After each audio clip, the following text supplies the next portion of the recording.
Tokyo has a problem. Everything is sold to you like it's unmissable. But when everything is a must-do, nothing is actually helpful. So, after my first trip to Tokyo, I'm ranking the places and experiences into 3 simple verdicts. Keep it, skip it, swap it.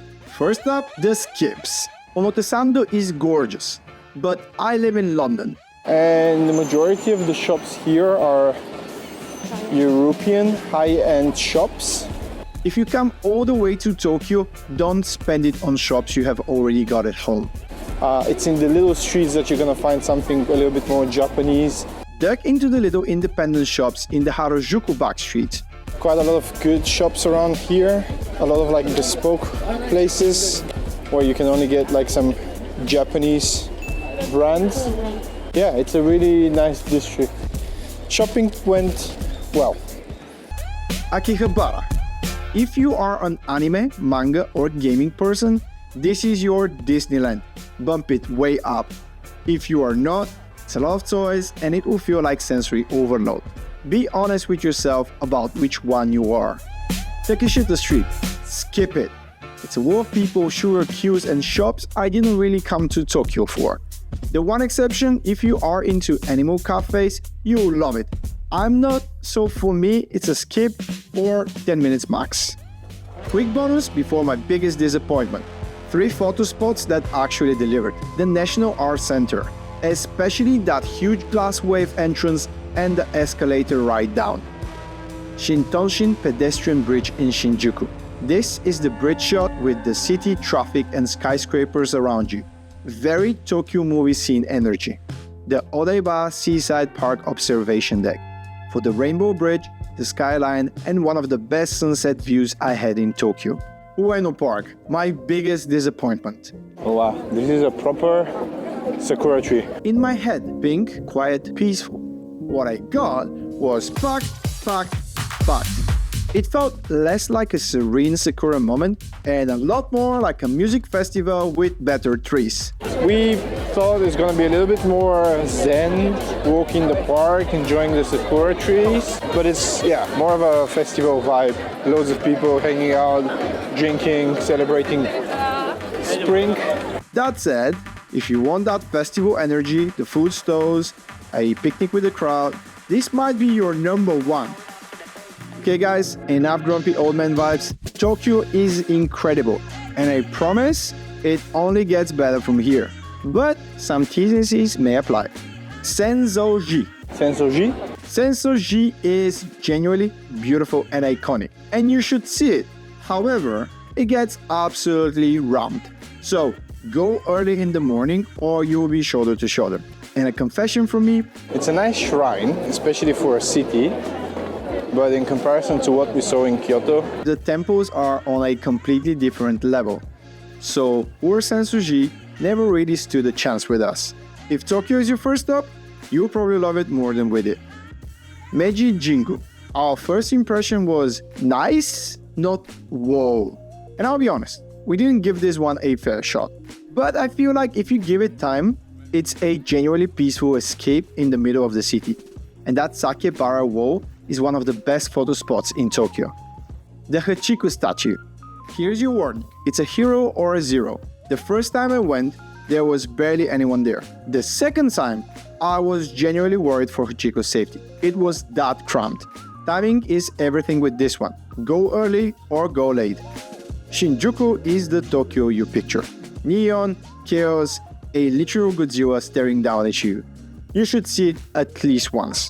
But it is intense and touristy, and we were on our honeymoon, so it's not somewhere we wanted to keep going back to. Do this instead. Head towards Golden Gai and the smaller bar alleys. They're still touristy, but they have way more character, and for us, that's where Shinjuku actually became memorable.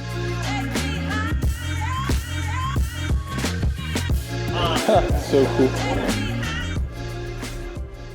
Imperial Palace Gardens. The Imperial Palace grounds surprised me in the best possible way. The gardens outside of the palace gave us this calm, chilled evening vibes. Way more peaceful than I expected, and honestly some of the best cherry blossom trees we had seen so far. Inside is beautiful too, but if you are tight on time, don't feel guilty skipping it.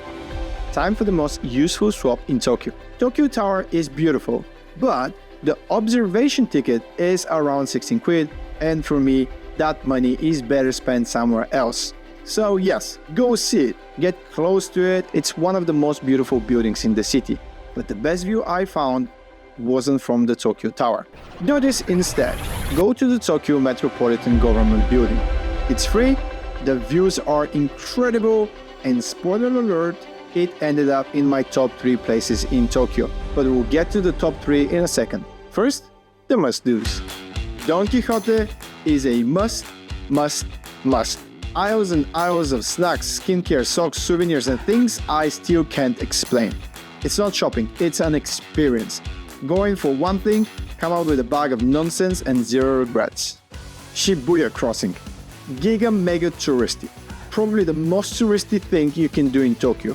And still 100% worth the hype. Any thoughts? It was awesome crossing, best crossing ever.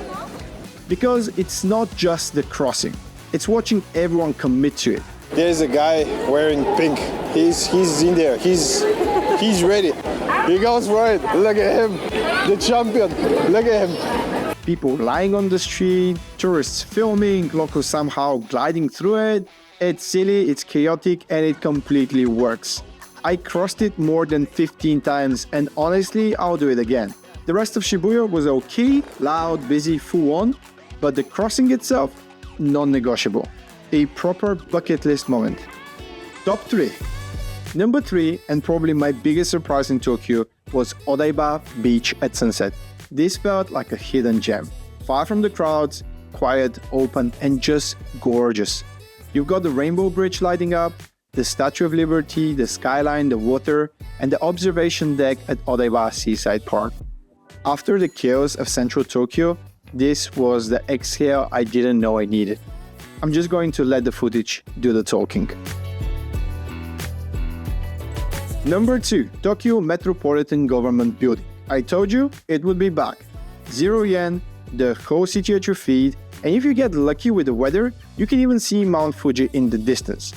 Go during the day and go again at night, it feels like 2 completely different cities. And my number 1 place in Tokyo, Ginza on a Sunday.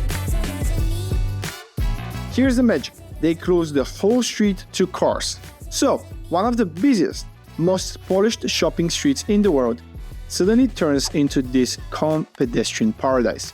You're walking down the middle of the road, surrounded by the architecture, the shop fronts, and somehow Tokyo feels completely different.